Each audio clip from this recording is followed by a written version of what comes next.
Barda fans, Barbie Forteza and Mr. David Licauco halos ayaw ng paawat na gawin ang isang bagay na ito. But before that, if you haven't subscribed yet to my YouTube channel, please don't forget to like, share, and subscribe at hit mo na rin ang notification bell for more showbiz updates. Bago tayo of course magpatuloy sa ating updates for today's video, ay nais ko po pagpasalamat po sa inyong lahat for always watching and trusting this channel. Maraming salamat po sa inyong panonood. At ngayong araw, pag-usapan natin ito dahil talaga namang si Miss Barbie Forteza po ay isa sa mga trending at pinag-uusapan online dahil si Barbie Forteza movie po ay napansin ang kanyang acting mannerism. According po sa news, making a film is like a buying real estate. Ang pananaw ni Atty. Perdito Pasio ng Borracho Film. Dahil kahit 50 years na raw ito, nasa iyo pa rin ang copyright ng ginawa mong pelikula. Wala ka na, yung mga anak mo na, baka mga apo andyan pa rin. Yung mga gusto mong sabihan by way of making a movie, nariyan pa rin. Nakikita pa rin ang future generation. Katwiran ng controversial na abogado at movie producer nang makausap namin or makausap sa Kamuning Bakery recently. Ginamit niya pang halimbawa sa paggawa ng pelikula ang isang monologue sa Hollywood film na Babylon starring Brad Pitt. Meron anyang eksena roon ng isang movie writer na kinokompronta nito ang karakter ni Brad Pitt na isang aktor. You can't help it. Talagang ganyan ang cycle sa movie. Mag-uumpisa ka, sisikat, malalaos ka. It's not because of anything else. It's a cycle. But don't worry, 50 years from now, every time someone plays your movie, they will watch you. Everyone who has made that movie, kahit wala na sila, parang kilala ka pa rin ng mga manonood. Dagdag pa niya, it is like painting, it's like building, it's lasting legacy.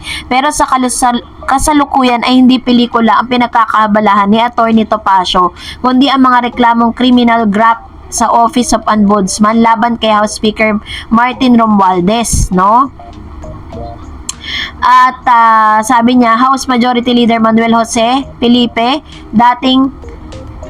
ang dati nitong House Appropriate Committee Chair, Bicol Party List, kaya hindi rin napapanood ang pelikula ni Vice Ganda and the breadwinner is the number 1 sa 50th Metro Manila Film Festival. Na rason kaya hindi niya na-validate yung totoong kanyang naunang akusasyon na kopya ang plot ng movie sa isang old film. Pero, ang minamanifest ni Atty. Topacio ay ang makapag-produce ng pelikula na bida si Barbie Forteza. Biruin po ninyo yun isang magaling na director at producer po si Atty. Topacio.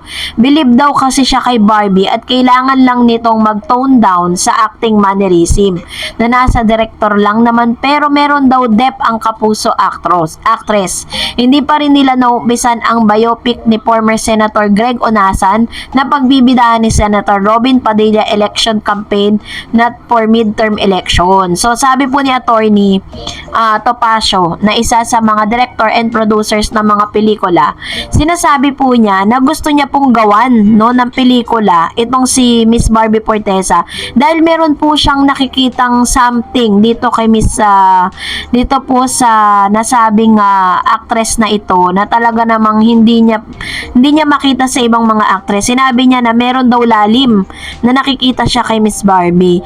This is gonna be the reason why bakit Barbie Forteza sa dami ng mga na-partner sa kanya, talagang hanggang ngayon Barbie Forteza pa rin siya, kilala pa rin siya at patuloy pa rin siyang namamayagpag at nabibigyan ng iba't ibang projects. So, yun po yung isa sa mga nakikita natin. At dahil doon, na-challenge naman si David Licauco dito, sa pagkakataong ito. Kasi nung una po si David, hindi naman talaga siya ganun kagaling pang umarte kasi nagsisimula pa lang siya. Lalo-lalo na po doon po sa Maria Clara at Ibarra, 'di ba? Nakita nyo po, 'di ba? Pero mas nag-improve siya doon sa Pulang Araw. Grabe po yung kanyang pagganap doon. Talagang kitang-kita mo sa mga mata ni David Licauco na nakakasabay siya sa acting ni Mr. Alden Richards, ni Miss Barbie Forteza, tsaka ni Sanya Lopez, At of course, isa rin sa mga good news, sabi nga hindi na nagpapaawat si Barbie at si David kasi meron pong isang actress from GMA ang nagsabing bet niya daw di umanong ipasok si Barbie Fortesa sa PBB House. That is Miss Gabby Garcia. According po dyan, ibinunyag ng kapuso actress na si Gabby Garcia kung sino para sa kanyang karapat-dapat na makapasok sa Pinoy Big Brother House mula sa mga hanay ng GMA artist. Sa kanyang naging panayam sa GMA Integrated News nitong Martes Feb 11, inamin ng dalaga na looking forward siya na mapanood si Barbie Fortesa. Si Barbie, we always see Barbie's primetime princess side as an actor. I'm pretty sure people wanna get to know her on a deeper level, sabi po ni Gabby. Nang usisain siya kung magiging isa siya sa mga housemate, ang kanyang boyfriend na si Khalil Ramos ay tila hati ang kanyang damdamin. Ayaw niya. Chika niya pa, kung pinapatawag siya ni Kuya, wala tayong magagawa. Nagbigay naman siya ng payo para sa kanyang jowa sakaling makasama ito sa Pinoy Big Brother collab. Behave, siguro more of kahit is very introvert, just talk to people, say ni Gabby. Matatandaan nitong January 28, nagkaroon ng contract signing sa pagitan ng GMA at ng ABS-CBN para sa kanilang collaboration kung saan sila sa mga kapamilya at kapuso artist ang papasok sa bahay ni Kuya. At noon namang linggo Feb 9 sa noontime show na All Out Sunday, ipinakilala si Gabby bilang isa sa mga kapuso host ng Pinoy Big Brother kasama ang kapamilya host na sina Bianca Gonzalez at Robby Domingo. So dahil po dito, dahil nga parang isa sa mga napipisel na pumasok sa bahay ni Kuya, si Barbie Fortesa, syempre hindi po pumayag ang mga fans si David, lalo na mga Barda fans, na hindi makapasok si David Licauco. At bago pa man po pumutok ang balita na ito na parang magkakaroon na nga ng PBB, isa pa sa mga talagang sinasabi at kinukumpirma ng ilang mga balita na si David at si Miss Barbie Fortesa ay magsasama na nga sa isang bahay para po dito sa collaboration na to. Sobrang dami pong na-happy doon po sa news na yun kasi 'di ba parang this is really unusual at alam kong aabangan ng mga Pilipino to at magsasanib puwersa ang mga kapamilya fans at kapuso fans to watch ito pong mga bagong celebrity na makaka-experience ng sinasabing collaboration ng dalawang network. So, abangan po natin ang mga pasabog na ito dahil talagang makikita natin sino ba talaga si Barbie in real life. Kasi dito talaga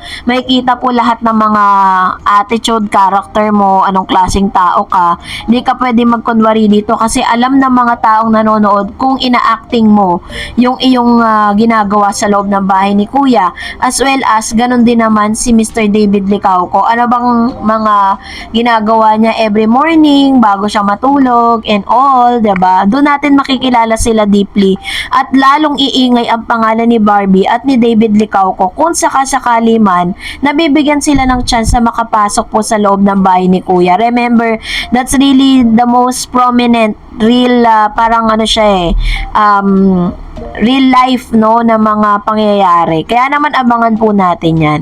So that's it for today. For more videos and updates, please don't forget to like and subscribe, and please don't forget to follow my Facebook page, Dar Eds TV. God bless everyone!